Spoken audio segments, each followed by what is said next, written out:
لله والصلاة والسلام على رسول الله وعلى آله وأصحابه عباد الله أما بعد فقد قال الله تعالى في كلامه الكريم الفرقان المجيد أعوذ بالله من الشيطان الرجيم بسم الله الرحمن الرحيم فهل عصيتم إن توليتم أن تفسدوا في الأرض وتقطعوا أرحامكم صدق الله العظيم قال النبي صلى الله عليه وسلم لا يدخل الجنة قاطع أو كما قال عليه الصلاة والسلام அளவற்ற அருளாளன் நிகரற்ற நிறைந்த அன்பாளன் எல்லாம் வல்ல அல்லாஹ்வின்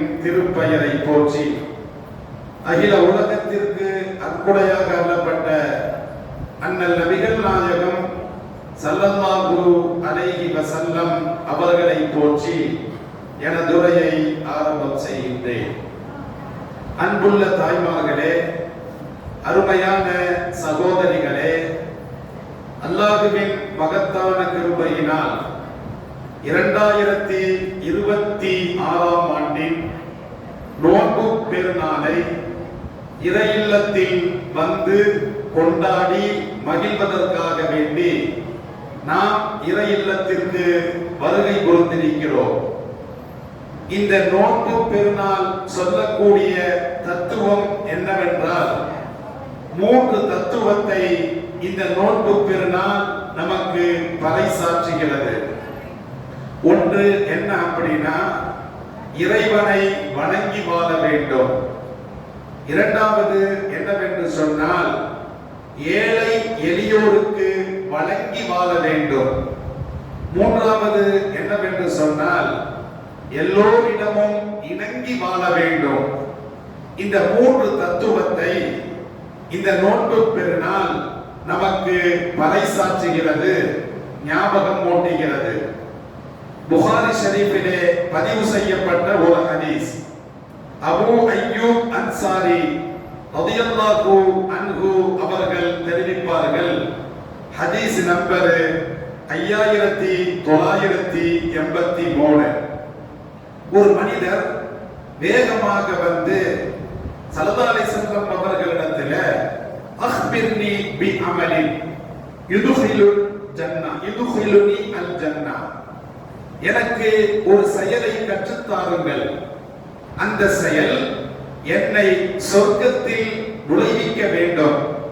அப்படிப்பட்ட ஒரு அமலை, ஒரு செயலை எனக்கு கற்றுத்தாருங்கள் என்று வேக வேகமாக வந்து ஸல்லல்லாஹு அலைஹி வஸல்லம் அவர்களிடத்திலே கேட்ட பொழுது சஹாபாக்கள் எல்லாம் மாலது அவருக்கு என்ன வந்து விட்டது, அவருக்கு என்ன வந்து விட்டது என்று சஹாபாக்கள் பேசிய பொழுது ஸல்லல்லாஹு அலைஹி வஸல்லம் அவர்கள் சொல்லுவார்கள், அரபுன் மாலது, அவருக்கு ஏதேனும் ஒரு அவசர தேவை இருக்கலாம், நீங்கள் அவரை விட்டு விடுங்கள் என்று சொல்லிவிட்டு ஸல்லல்லாஹு அலைஹி வஸல்லம் அவர்கள் சொல்லுவார்கள், உன்னை சொர்க்கத்தில் நுழைவிக்க கூடிய காரியம் என்ன தெரியுமா? தஅபுதுல்லாஹ லா துஷ்ரிகு பிஹி ஷைஆ, நீர் இறைவனை வணங்க வேண்டும், இறைவனுக்கு எதையும் இணை வைக்க கூடாது என்று ஸல்லல்லாஹு அலைஹி வஸல்லம் அவர்கள் சொல்லுவார்கள். இரண்டாவதாக ஸல்லல்லாஹு அலைஹி வஸல்லம் அவர்கள் சொல்லுகின்ற பொழுது வதுகீமுஸ் ஸலாத்த, நீர் தொழுகையை நிறைவேற்றிட வேண்டும் என்று ஸல்லல்லாஹு அலைஹி வஸல்லம் அவர்கள் சொல்லுவார்கள். மூன்றாவதாக ஸல்லல்லாஹு அலைஹி வஸல்லம் அவர்கள் சொல்லுகின்ற பொழுது வதஸிலுர் ரஹிம, உறவோடு ஒட்டி வாழ வேண்டும், உறவோடு சேர்ந்து வாழ வேண்டும் என்று ஸல்லல்லாஹு அலைஹி வஸல்லம் அவர்கள் இந்த 3 விஷயத்தை சொல்லி, இந்த 3 விஷயம்தான் உம்மை சொர்க்கத்தில் நுழைவிக்க செய்யும் என்று ஸல்லல்லாஹு அலைஹி வஸல்லம் அவர்கள் சொல்லுவார்கள். அப்ப அருமையான தாய்மார்களே, அன்பான சகோதரிகளே, நம்மை சொர்க்கத்தில் நுழைவிக்க கூடிய ஒரு காரியம் என்னவென்று சொன்னால், நாம் எல்லோரும் இறைவனை வணங்கி வாழ வேண்டும். நோன்பில் மாத்திரம் இறைவணக்கம் உண்டு. நோன்பு முடிந்த பிறகு இறைவணக்கத்தை மூட்டை கட்டி ஓரத்திலே வைத்து விடுகிறோம். மீதி 11 மாதங்கள் இறைவணக்கம் புரிவது கிடையாது.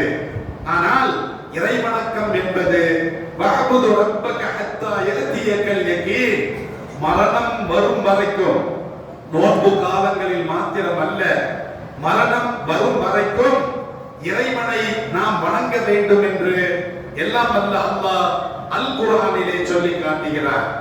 அப்ப இந்த நோன்பு பெருநாள் என்ன தத்துவத்தை சொல்லுகிறது என்று சொன்னால், எல்லா காலங்களிலும் கருவறையிலிருந்து மன்னரை செல்லுகின்ற வரைக்கும் நாம் இறைவனை வணங்கி வாழ வேண்டும் என்ற ஒரு அழகான ஒரு தத்துவத்தை சொல்லி காட்டுகிறது. இரண்டாவதாக ஸல்லல்லாஹு அலைஹி வஸல்லம் அவர்கள் என்ன சொல்லுவார்கள் என்று சொன்னால், நீங்கள் நோன்பு பெருநாள் தொழும் திடலுக்கு செல்வதற்கு முன்னால், பள்ளிக்கு செல்வதற்கு முன்னால் உங்களுடைய நோன்பு பெருநாள் தர்மத்தை, தானிய அறத்தை ஏழை எளியோருக்கு வழங்கி இறைவனை வணங்க வாருங்கள் என்று நபி ஸல்லல்லாஹு அலைஹி வஸல்லம் அவர்கள் சொல்றார். அப்ப கண்ணியமிக்க தாய்மார்களே, நாம் தொழுகை வருவதற்கு முன்னால் ஏழை எளியோருக்கு வழங்கி வந்தோம். இதை நோன்பு காலங்களில் மாத்திரம் செய்யக்கூடாது. நோன்பு கடந்த பிறகும் நாம் தர்மங்களை ஏழை எளியோருக்கு வழங்கி வாழ வேண்டும் என்ற இரண்டாவது தத்துவத்தை இந்த நோன்பு பெருநாள் நமக்கு எடுத்துரைக்கிறது. மூன்றாவதாக ஸல்லல்லாஹு அலைஹி வஸல்லம் அவர்கள் சொல்லுகின்ற பொழுது, எல்லோரிடமும் இணங்கி வாழ வேண்டும் என்று ஸல்லல்லாஹு அலைஹி வஸல்லம் அவர்கள் சொல்றார்.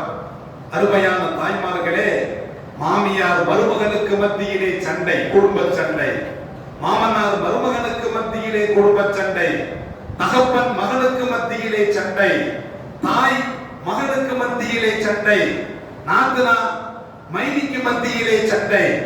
இப்படி குடும்ப சண்டை நம்மை பிரிக்கிறது, நமது குடும்பத்தை சிதைக்கிறது, நமது உறவை வெட்டுகிறது. இந்த நோன்பு பெருநாள் என்ன தத்துவத்தை சொல்லுகிறது என்று சொன்னால், எல்லோரிடமும் உறவுகளிடம் நாம் இணங்கி வாழ வேண்டும். இப்படி இணங்கி வாழ்ந்தால்தான் சொர்க்கத்தில் நுழைய முடியும் என்பதனை என் பெருமான் ஸல்லல்லாஹு அலைஹி வஸல்லம் அவர்கள் அந்த மனிதருக்கு, அந்த சஹாபிக்கு சொன்னார்கள். இன்னொரு ஹதீஸ் புகாரியிலே பதிவு செய்யப்பட்டிருக்கிறது. ஹதீஸ் நம்பர் 5984.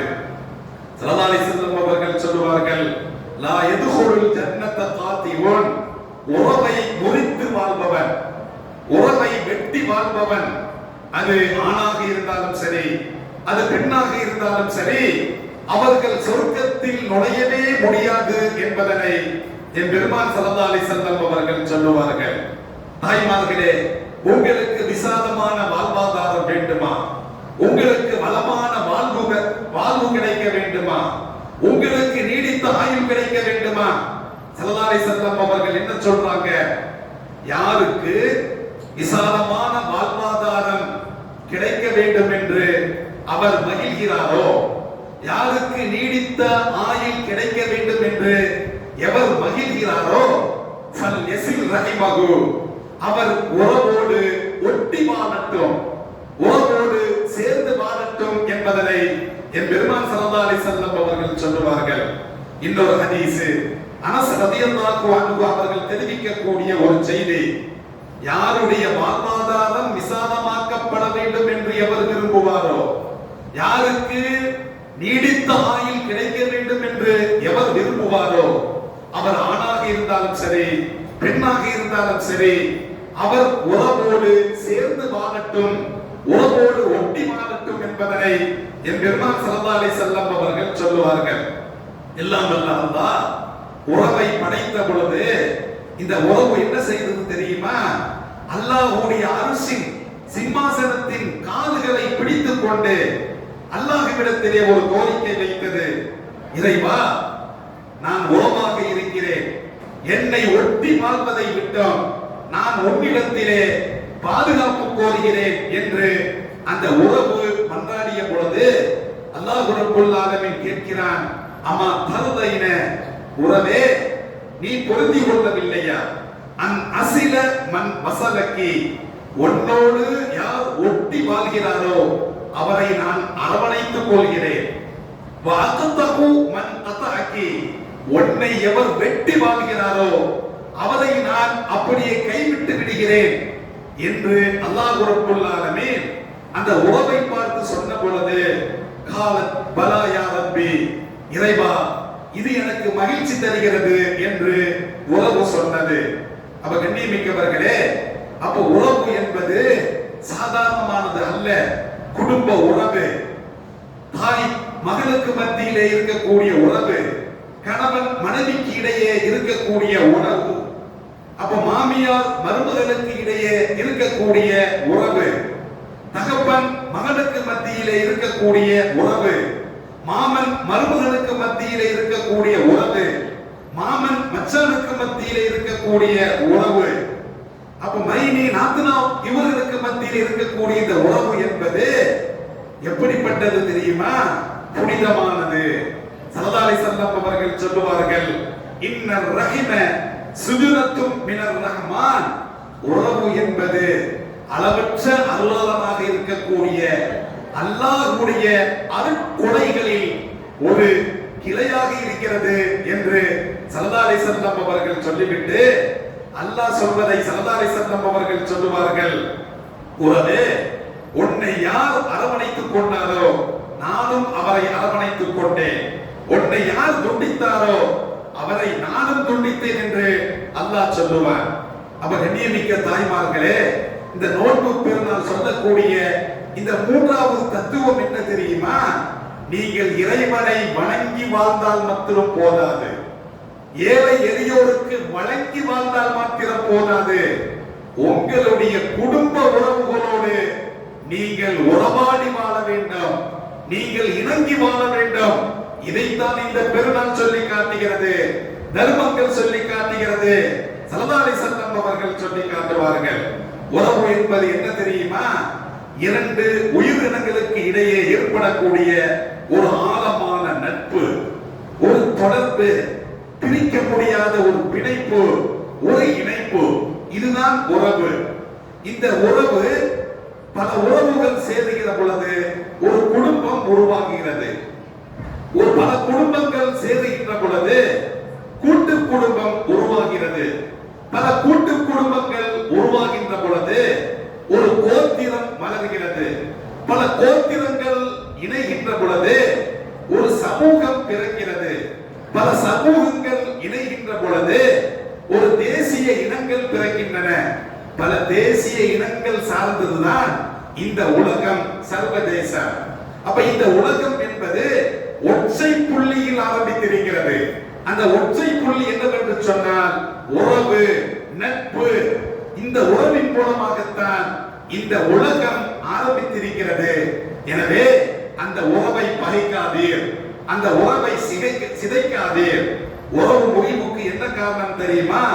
அறிவற்ற தாய்மார்களுடைய செயல்பாடு. இரண்டாவது, இரையச்ச குறைபாடு. இரையச்சமுள்ள ஒரு தாய் எந்த உறவையும், தமது மருமகளையோ அல்லது தமது மாமியாரையோ யாரையும் வெறுக்க மாட்டார். மூன்றாவது, தற்பெருமை, தலக்கணம். இந்த உறவை பிரிக்கக்கூடியது, உறவை சிதைக்கக்கூடியது தற்பெருமை. நான்காவது என்ன அப்படின்னா, குடும்ப உறவுகளுக்கு மத்தியிலே தொடர்பில்லாத தன்மை, பேசுவது கிடையாது, இஞ்சி தின்ன குரங்கு மாதிரி இருக்கிறது. இப்படி இருந்தால் உறவு செழிக்குமா? இப்படி அஞ்சாவது, அதிகமாக தொந்தரவு. ஆறாவது, அந்த உறவை சந்திப்பதனுடைய முக்கியத்துவம் கிடையாது. உறவை சந்திக்க போனே, இன்று பெருநாள், நீங்கள் பெருநாள் என்ஜாய் பண்ணணும், உறவோடு சேர்ந்து மகிழ்ந்து நீங்கள் பிரியாணி சாப்பிடுங்கள், உறவை மதியுங்கள். ஏழாவது, கருமித்தனம். நீங்கள் அன்பளிப்பு செலுத்தால் நீங்கள் அப்படியே எல்லா உறவுகளும் சேர்ந்து வந்துவிடும். நீங்கள் கஞ்சத்தனமாக இருந்தால் உங்களுக்கு பக்கத்தில் யாருமே வரமாட்டாங்க. எட்டாவது, உறவை மறந்து உலகத்தினுடைய ஈடுபாடு, செல்போனுடைய ஈடுபாடு. எப்ப இந்த இந்த செல்போன் வந்து விட்டதோ, செல்போனில் ஈடுபாடு வந்ததின் மூலமாக நாம் உறவை மறந்து விட்டோம். 9வது அதிகமான விவகாரத்து, இது உறவை பிரித்து விடுகிறது. 10வது பொறாமை, 16வது கோல். அப்ப இப்படிப்பட்ட செயல்பாடுகள் உறவை முறிக்கின்றன. நோன்பு நமக்கு கற்றுத்தந்த பாடம் என்னவென்று சொன்னால், உறவோடு ஒட்டி வாழ வேண்டும். இந்த பெருநாளும் அதைத்தான் நமக்கு சொல்லி காட்டுகிறது. எனவே உறவை முறிக்காதீர், உறவை சிதைக்காதீர், உறவை பகைக்காதீர்.